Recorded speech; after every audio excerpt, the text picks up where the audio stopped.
Okay, so to wrap an episode, I usually ask my guests, what is the best parenting advice you have ever received?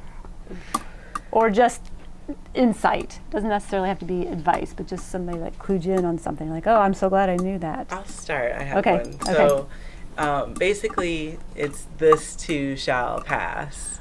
You know, every time you have an issue with your baby, you figure it out. You're like, okay, I've been working on this problem that I have, whatever it is, latching, milk supply, working and pumping, managing your kids while you're doing all these other things.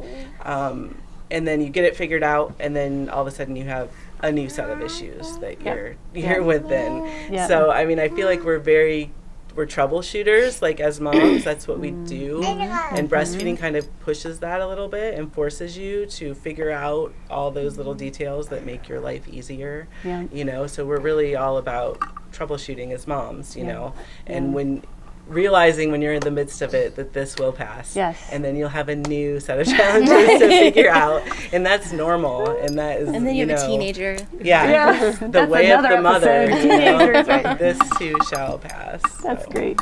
Yep.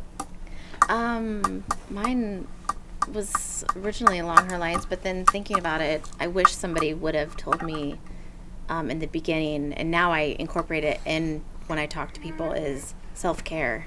That's a good one. Because I didn't do that with the first two. It took I two didn't kids either. to realize, oh wait, I'm still myself, even though I Right. have people latched to me all the time. Yes. Like, it's important to get away, and it's important to take care I of yourself. deserve to eat a hot meal, or even sit if it's down while I'm eating it. You know? Yeah, and it could just be a shower. So or many a people shower. say they lose themselves when they become mothers, and I think that's why. It's because we're so busy caretaking everything that we don't. I know it's I'm hard to guilty. ask for help when you become a mom.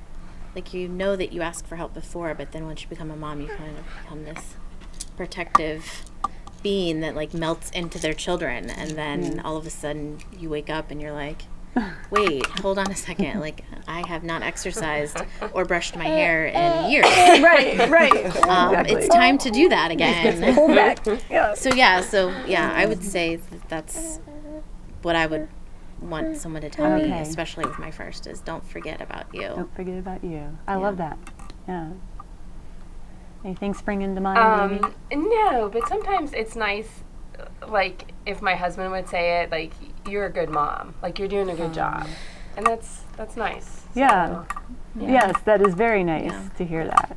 I know what you mean. Yeah, that's so great. And a lot of us question that based on little details, when really all the we trials. need like, to your 3-year-old is losing his ever-loving mind all day long. Right. And then someone says, like, yeah, you're doing a good job. You're doing a good job. So, Yeah. Aw. Well, I think that wraps it up for us today. So I thank you for being here. I really appreciate it. This has been great. And for those of you out there, thank you for joining us. And I hope you will join us next time on Mom Powers.